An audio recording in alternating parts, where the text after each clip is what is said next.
तेजस्वी के समर्थन में राबड़ी आवास में जुटे आरजेडी विधायक। तस्वीरें लगातार आपको दिखा रहे। लालू यादव बीमार है, उन्हें परेशान किया जा रहा है आरजेडी और साथ ही साथ लालू का परिवार ये बात कह रहा है, हम घबराने वाले नहीं है और ना ही डरने वाले हैं। तस्वीरें भी आपको दिखाएगी। कल ईडी ऑफिस में लालू यादव से करीब 10 घंटे तक पूछताछ हुई है। पटना ईडी ऑफिस में तेजस्वी यादव से सवाल जवाब। इस वक्त की बड़ी जानकारी, 19 जनवरी को ईडी ने तेजस्वी यादव को समन भेजा था। इस वक्त की बड़ी जानकारी आप तक पहुंचा रहे। कल ईडी ऑफिस में लालू यादव से 10 घंटे पूछताछ हुई है और आज तेजस्वी से सवाल जवाब जो है वो हो रहा। तेजस्वी के समर्थन में राबड़ी आवास में कई सारे आरजेडी विधायक इस वक्त वहां पर जुटे हुए हैं। कल भी आपने भीड़ देखी थी कि किस तरीके से लालू प्रसाद यादव को जब ईडी दफ्तर ले जाया जा रहा था तो आरजेडी के तमाम जो समर्थक है वो पूरी तरीके से वहां पर जुटे हुए थे और बार बार नारे लगा रहे थे कि आपको डरने की जरूरत नहीं है, जमाना आपके साथ है। और साथ ही साथ आपने मीसा भारती, लालू यादव की जो बेटी है, उनके भी कई बयान सुने तो उन्होंने कहा था कि मेरे पापा बहुत बीमार हैं,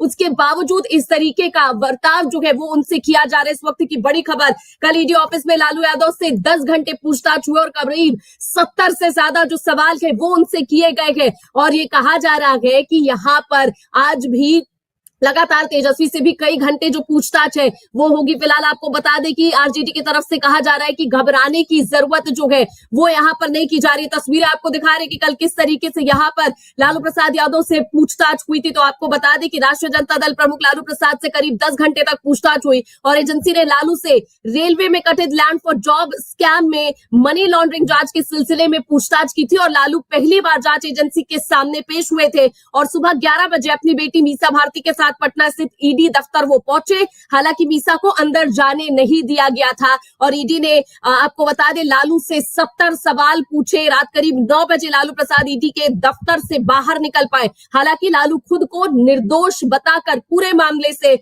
पल्ला झाड़ते हुए भी नजर आए। और मामले की जांच अधिकारी आपको बता दें कि यहाँ पर जो तमाम लोग हैं उन्होंने बताया कि 70 से भी ज्यादा सवाल उनसे पूछे गए। सूत्रों ने बताया कि कथित घोटाले के संबंध में लालू से पूछताछ करने के लिए दिल्ली से ईडी अधिकारियों की एक टीम जो है वो रविवार को पटना पहुंची थी और केंद्रीय एजेंसियों ने 19 जनवरी को लालू प्रसाद यादव और उनके बेटे तेजस्वी से पूछताछ के लिए यहाँ पर नया जो समन है वो जारी किया था। और जेडीयू अध्यक्ष और बिहार के मुख्यमंत्री नीतीश कुमार द्वारा महागठबंधन तोड़ने के एक दिन बाद यानी 29 जनवरी को उनके सामने यहाँ पर इतनी बड़ी मुश्किल सामने आ गई। लालू से 70 सवाल पूछे गए। जांच एजेंसी ने लालू से 10 घंटे यहाँ पर कथित भ्रष्टाचार और मनी लॉन्ड्रिंग से जुड़े करीब 70 सवाल पूछे। सूत्रों के मुताबिक हर सवाल का जवाब देने में लालू ने करीब 1.5 से 2 मिनट लगाए और ईडी ने लालू से पूछा नौकरी देने के बदले कितने लोगों की जमीन ली थी। आपको बता दें ईडी ने पटना में मर्चिया देवी कॉम्प्लेक्स में फ्लैटों की खरीद बिक्री को लेकर भी सवाल पूछा। इसके अलावा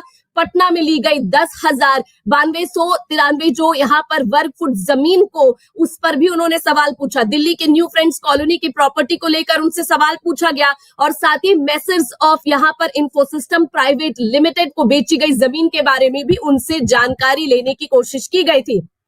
आपको बता दें एको इंफोसिस्टम प्राइवेट लिमिटेड की जमीन बेचने वाले 2 भतीजों को रेलवे में नौकरी दी गई थी। अभ्यर्थियों से 4 प्लॉट सिर्फ 7.5 लाख रुपए में खरीदे जाने और पूर्व सीएम राबड़ी देवी द्वारा अबू दोजाना को 3.5 लेकर भी उनसे सवाल जो है वो पूछा गया। इससे पहले पत्रकारों से बातचीत में मीसा भारती ने कहा कि जब भी कोई एजेंसी हमारे परिवार के सदस्य को पूछताछ के लिए बुलाती है हम वहां जाते हैं और उनका सहयोग करते हैं और उनके सभी सवालों के जवाब जो है वो भी यहाँ पर देते हैं। फिलहाल आपको दिखा रहे कि किस तरीके से यहाँ पर जो भीड़ है वो बेहद ज्यादा इकट्ठा होती नजर आई। तस्वीरें भी आपको दिखा रही कि किस तरीके से जब कल लालू प्रसाद यादव ईडी दफ्तर से 9 बजे के करीब बाहर आए तब उनसे मीडिया लगातार पूछना चाह रही थी कि क्या कुछ अंदर सवाल किए गए और ये जो मामला है वो आखिर क्या कुछ है। लेकिन फिलहाल लालू ने कहा कि मैं पूरी तरीके से बेकसूर उस वक्त